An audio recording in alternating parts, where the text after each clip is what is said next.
সকলোলৈ নমস্কাৰ জনাইছোঁ আৰু মোৰ এটা নতুন ভিডিঅ'লৈ আপোনালোক আটাইকে স্বাগতম জনাইছোঁ। আজি মই আপোনালোকক মোৰ বিদ্যালয়খনৰ যিখন গাঁও, সেই গাঁওখনত পৰম্পৰাগতভাৱে পালন কৰি অহা এটা ধৰ্মীয় উৎসৱৰ বিষয়ে কিছু কথা জনাম আৰু আপোনালোককো যিমানখিনি পাৰোঁ দেখুৱাবলৈ যত্ন কৰিম। মাইকচুংফাই, হয়, উৎসৱটোৰ নাম হৈছে মাইকচুংফাই। টাই বুদ্ধ ধৰ্মাৱলম্বী লোকসকলে পালন কৰা এটা ধৰ্মীয় উৎসৱ হৈছে মাইকচুংফাই। আমাৰ নিংগাম গাঁৱতো খুব ধুমধামেৰে স্থানীয় দাঁতিকাষৰীয়া যিমানকেইখন গাঁও আছে তাৰে টাংচা, চিংফু আৰু আমাৰ টাইফাকে জনগোষ্ঠীৰ সকলো লোকে মিলি মাইকচুংফাই খুব ধুমধামেৰে উদযাপন কৰে। এই মাইকচুংফাই উৎসৱটি যোৱা 31 আৰু 1 তাৰিখে উদযাপন কৰা হয়। প্ৰায় এসপ্তাহৰ আগৰ পৰা তেওঁলোকে বিহুৰ আখৰা কৰিছিল আৰু ঘৰে ঘৰে গৈ তেওঁলোকৰ নৃত্য গীত প্ৰদৰ্শন কৰি গৃহস্থৰ চোতালত পদধূলা পেলাইছিল। আৰু 31 তাৰিখৰ ৰাতিপুৱাৰে পৰা সকলোৱে মিলিজুলি পিঠা পনাৰ প্ৰস্তুত কৰাত ব্যস্ত হৈছিল। তাৰ পাছত সন্ধিয়া হোৱাৰ লগে লগে তেওঁলোকে সকলোৱে মিলি সমূহীয়া বন্তি প্ৰজ্বলন আৰু সেৱাৰ বাবে আগবাঢ়ে।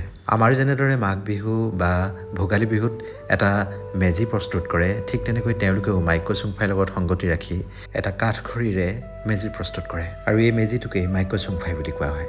মাই মানে হৈছে কাঠ বা খৰি, ক মানে হৈছে জাপি দিয়া, চুম মানে হৈছে ঠাক আৰু ফাই মানে হৈছে জুই। অৰ্থাৎ এনেদৰে ঠাক ঠাক কৰি খৰিবিলাক জাপি দি যি এটা মেজি প্ৰস্তুত কৰা হয়, সেই মেজিটোকে মাইকচুংফাই বুলি কোৱা হয়। আৰু সন্ধিয়া হোৱাৰ লগে লগে সকলোৱে বন্তি প্ৰজ্বলন আৰু সেৱা কৰি এই মাইকচুংফাই দান কৰা হয়। মই যিমান দূৰ জানিব পাৰিছোঁ, এই মাঘী পূৰ্ণিমাতেই ভগৱান বুদ্ধই 3 মাহৰ পাছত বহাগী পূৰ্ণিমাত তেওঁৰ পৰনিৰ্বাণ হ'ব বুলি নিজৰ মৃত্যুদিন ঘোষণা কৰিছিল। সকলোৱে বন্তি প্ৰজ্বলন কৰি সেৱা কৰি মাইকচুংফাই দান পৰ্বৰ পাছতেই তেওঁলোকে আয়োজন কৰা বিভিন্ন সাংস্কৃতিক কাৰ্যসূচীৰ বাবে আগবাঢ়ে। কাৰ্যসূচীৰ আৰম্ভণিতেই নিমন্ত্ৰিত অতিথি শ্ৰদ্ধাৰ বিচাৰজা মুংডাং গাম চিংফুদেৱৰ হাতেৰে তেওঁলোকৰ লোক সংস্কৃতিত যি কুমফাই উৰুৱাৰ পৰ্ব আছে সেয়া সমাপন কৰে। তাৰপিছত সকলোৱে আয়োজন কৰা বিভিন্ন সাংস্কৃতিক কাৰ্যসূচীত অংশগ্ৰহণ কৰে।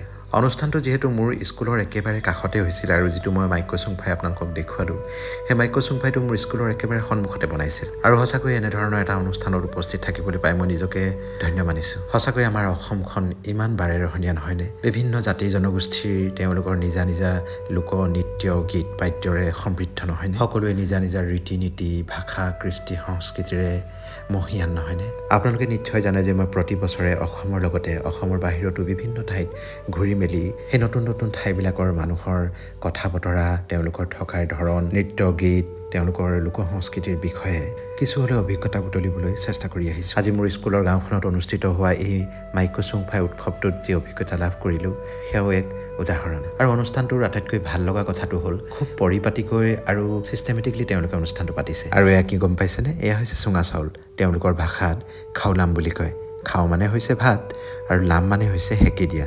অৰ্থাৎ এনেদৰে সেকি চুঙাত যি ভাত বনায় সেয়াকে খাওলাম বুলি কয়। তাৰ পাছত ৰাতি 12 বজাৰ পাছত তেওঁলোকে প্ৰস্তুত কৰি থোৱা মাইকচুংফাইটো অৰ্থাৎ মেজিটো জ্বলাবলৈ বুলি আগবাঢ়ে। আৰু আটাইতকৈ ইণ্টাৰেষ্টিং কথাটো কি জানেনে? তেওঁলোকে এই যে মাইকচুংফাইটো জ্বলায়, এই মাইকচুংফাইটোত অগ্নিসংযোগ তেওঁলোকে ওপৰৰ পৰা কৰে। সাধাৰণতে আমাৰ মেজিবিলাকত যেতিয়া আমি অগ্নিসংযোগ কৰোঁ, তেতিয়া মেজিটোৰ তলৰ ফালৰ পৰা কৰা হয়, কিন্তু এওঁলোকে ওপৰৰ পৰা কৰে। আৰু যিজনে অগ্নিসংযোগ কৰিব তেওঁ ধুনীয়াকৈ গা পা ধুই সেৱা কৰি মেলি অগ্নিসংযোগ কৰে। আৰু মেজিটো জ্বলাই থকাৰ সময়ত সকলোৱে মেজিটোৰ চাৰিওফালে ঘূৰি ঘূৰি ঢোল তাল বজাই নৃত্য গীত কৰি মেলি আনন্দ কৰে। তাৰপিছত ভোজৰ বাবে দান কৰা আলু, কচু, বিভিন্ন শাক পাচলিবিলাক মহিলাসকলে একেলগে মিলি খিচিৰি সদৃশ খাৱৈয়াকো প্ৰস্তুত কৰে। প্ৰবাদ মতে খাও মানে হৈছে ভাত আৰু ইয়া মানে হৈছে সন্তুষ্টি আৰু কু মানে পৰিপূৰ্ণ। আচলতে সন্তুষ্টিৰে পৰিপূৰ্ণ এই প্ৰসাদমুঠিকেই খাৱৈয়াকো বুলি কোৱা হয়। পিছদিনা ৰাতিপুৱা সকলোৱে মিলি এই খাৱৈয়াকো গ্ৰহণ কৰে। আৰু সেই দিনটোত গাঁৱৰ প্ৰায়বিলাক মানুহৰ ঘৰতে বিভিন্ন পিঠা পনাও প্ৰস্তুত কৰে। আৰু মোৰো পিছদিনা ৰাতিপুৱা তেওঁলোকৰ এই পবিত্ৰ খাৱৈয়াকো সোৱাদ লোৱাৰ সৌভাগ্য হ'ল। গতিকে এই সুন্দৰ উৎসৱটিৰ ভিডিঅ'টো ইমানতে সামৰিছোঁ। আৰু ভিডিঅ'টোত আপোনালোকক মই যিখিনি তথ্য আগবঢ়ালোঁ, সেই তথ্যখিনি যদি ক'ৰবাত কিবা ভুল হৈছে তেন্তে আপোনালোকে শুধৰাই দিব বুলি আশা কৰিলোঁ। ভিডিঅ'টো কেনেকুৱা লাগিল আপোনালোকে কমেণ্টত জনাবলৈ নাপাহৰিব। পুনৰ এটি নতুন ভিডিঅ'ত লগ পাম। তেতিয়ালৈ আপোনালোক সকলো কুশলে থাকিব আৰু হাঁহি থাকিবলৈ কিন্তু একেবাৰে নাপাহৰিব। Bye bye.